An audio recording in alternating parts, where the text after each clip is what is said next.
Good morning friends. Morning के 7 बज चुके हैं। सभी जाने की तैयारी में लगे हुए हैं मुझे छोड़ के। और सुबह का जो टाइम होता है वो बड़ा भगदड़ का होता है। आज जिम जाऊंगा मैं, अभी फ्रेश होके पानी पी लिया है गर्म। जिम आज वर्कआउट करते हैं। आज भी जिम नहीं जा पाया तो इसलिए तैयारी करके फटाफट रेडी हुआ। रेडी होके आज द्वारका कोट जाना था और उसके बाद जाना था गुड़गांव कोट। तो वही मैंने जो भी ब्लॉगिंग सेटअप किया हुआ है कार व्लॉगिंग का, उसके अंदर गाड़ी को निकाला, कैमरे को सेट किया हुआ है मैंने थोड़ा इस तरह से कि सामने रोड पे आराम से दिख जाए। बस फटाफट गाड़ी स्टार्ट की, निकल पड़ा द्वारका कोट की तरफ। आज दिखाऊंगा आपको रास्ता मेरे घर से कैसे हम जाते हैं। दादा देव मंदिर रोड, ये हमारा जो मेन रोड है, दादा देव मंदिर रोड पालम गाँव। इस रोड को क्रॉस करते हुए द्वारका सेक्टर 7 आता है। 7 के बाद आता है द्वारका कोट। तो इस टाइम जब भी निकलते हैं तो नॉर्मली इतनी भीड़ नहीं होती कि काफ़ी ज़्यादा परेशान हो जाए कोई इंसान। हाँ, यही अगर आप 2-3 बजे या शाम के 5-6 बजे अगर आओ इसी रोड पे तो हालत बहुत ज़्यादा ख़राब हो जाती है। तो आज निकल लिया था मैं टाइम से, तो उतनी ज़्यादा भीड़ थी नहीं। आसपास के लोगों की जो 1-2 गाड़ियाँ खड़ी हैं, 1-2 दुकान वाले या ऑटो वाले जो जा रहे हैं, बस उसके अलावा ज़्यादा भीड़ नहीं थी।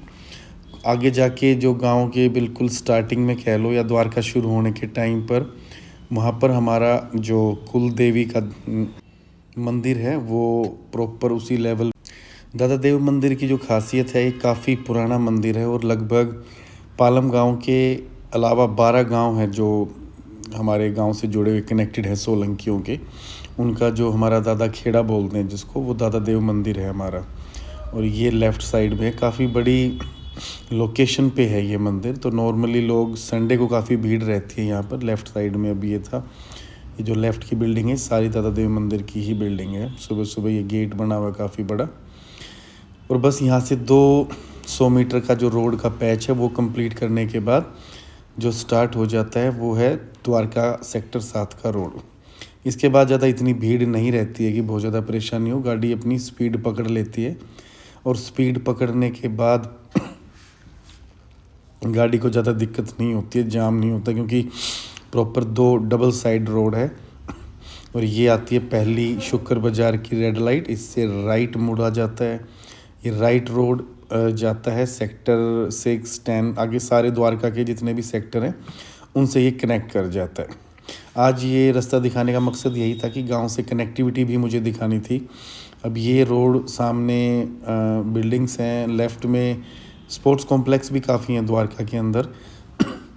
और यहाँ से जो लेफ़्ट रास्ता जा रहा है ये डायरेक्टली मेट्रो स्टेशन सेक्टर 9 का जो मेट्रो स्टेशन है वो भी यहाँ पर नज़दीक है। आसपास स्कूल्स हैं, क्वीन वैली स्कूल है, ITL public school, RD Rajpal public school, सब नियर बाय ही लोकेशन पर हैं।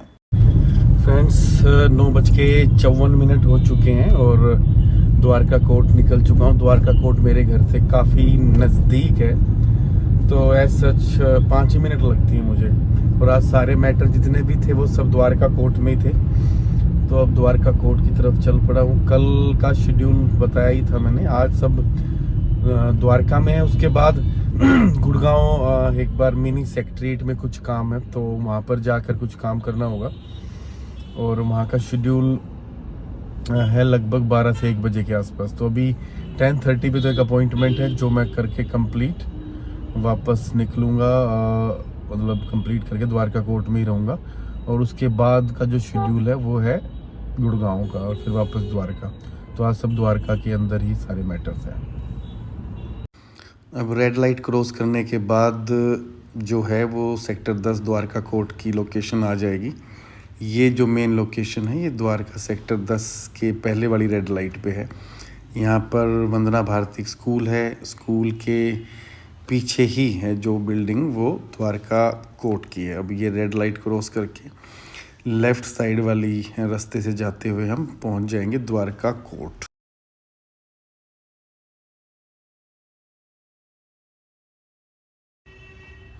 अब ज़्यादा भीड़ थी नहीं तो टाइम से गाड़ी फटाफट लगाई कोर्ट के अंदर। इस टाइम आने का जो सबसे साइड इफेक्ट है वो एक ये भी है कि 10 बज गए, गाड़ी ओवर लग गया जाम। अब जाम का वेट करेंगे, जाम कब खुलेगा।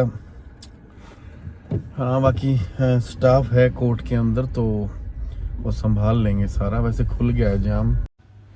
अब जाम खुलने के बाद फटाफट गाड़ी अंदर लगाई। काफ़ी गार्ड भी बाहर गेट के खड़े थे, सब हेल्प कर रहे थे कि गाड़ी की पार्किंग जल्दी से लग जाए। यहाँ पर पार्किंग लगाने के बाद आज द्वारका के जो मैटर्स थे वो निपटाए। उसको निपटाने के बाद अब फिर हम निकल गए गुड़गांव कोर्ट की तरफ, क्योंकि गुड़गांव में भी मैटर लगे हुए थे।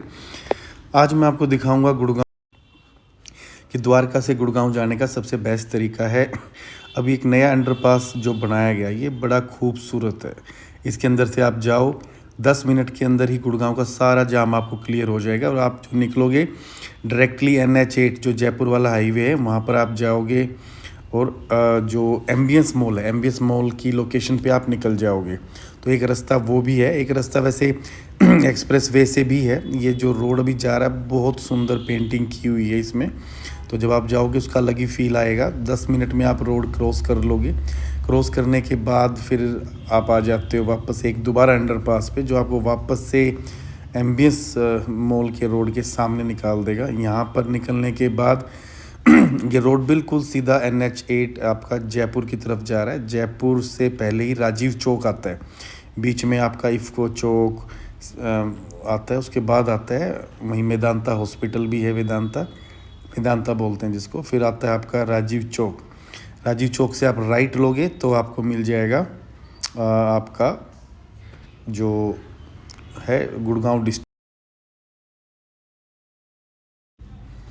इतना पोल्यूशन था कि मैं दिखाना चाह रहा था, ये है एम्बियंस मॉल गया जो, लेकिन पोल्यूशन इतना था कि कुछ चीज़ें साफ़ दिखाई ही नहीं दे रही थी। हालांकि ये रोड काफ़ी पुराना है तो गाड़ियों की जो भीड़ है नॉर्मल से ज़्यादा ही रहती है। NH8 काफ़ी बिजी है। पहुंच गया मैं वैसे गुड़गांव कोर्ट के अंदर। अब गाड़ी पार्किंग में लगाने के बाद ये मिनी सेक्रेटेरिएट है यहीं पे ही, क्योंकि साथ में ही SDM ऑफिस भी है, शादी रजिस्ट्रेशन भी यहीं पे ही हो रहा है। सब चीज़ें फैसिलिटी गुड़गांव की जो है एक ही बिल्डिंग के अंदर है। अब क्योंकि डिस्ट्रिक्ट है तो काफ़ी ज़्यादा भीड़ रहती है यहाँ पर। स्टेट बैंक ऑफ इंडिया में कुछ काम था जो कि ब्रांच पता लगा कि चेंज हो गई है। उसके बाद फिर मैं यहाँ से परेशान होकर आखिर में चल पड़ा वापस कोर्ट की बिल्डिंग की तरफ।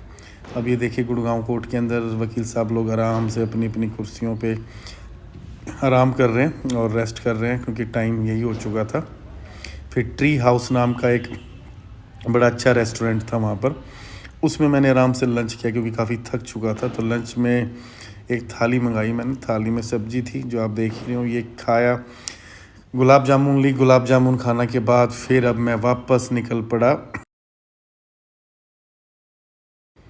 राजीव चौक। राजीव चौक से ही एक नियर बाय हंस इनक्लेव है लोकेशन, वहाँ पे भी कोई हमारे रिश्तेदार रहते हैं जानकार, तो उस लोकेशन पे एक बार मिल के आया मैं उनसे। मिलने के बाद वहीं पे कुछ टाइम स्पेंड किया। टाइम स्पेंड होने के बाद वापस तैयारी कर दी दिल्ली आने के लिए, क्योंकि यहाँ पे काफ़ी भीड़ हर जगह रहती है। दिल्ली NCR में आप कहीं भी देख लो। यहाँ पे कुछ से वापस आने के बाद द्वारका हम आ गए। आने के बाद मैंने डिनर किया। डिनर करने के बाद अब जो 1-2 मूवीज़ थी, मूवीज़ देखी। उसके बाद कुछ काम मैंने लैपटॉप पे किया और अब क्योंकि पूरा दिन एग्जॉस्ट हो चुका है तो अब बात है सोने की तैयारी या ब्लॉग को ख़त्म करने की तैयारी, क्योंकि अब रात के 10-12 बजे तक की तो ब्लॉगिंग मैं नहीं दिखा सकता। यही टाइम है फिनिशिंग का, तो अब ये फिनिशिंग टाइम स्टार्ट हुआ और अब कल नई अपडेट्स के साथ, नए व्लॉग के साथ हम दोबारा मिलेंगे। आप सबको मेरी तरफ से good wishes for the health. आप खुश रहें, हेल्थी रहें और अच्छी नींद के साथ सोएं, यही मेरी विश है। Bye, take care, good night.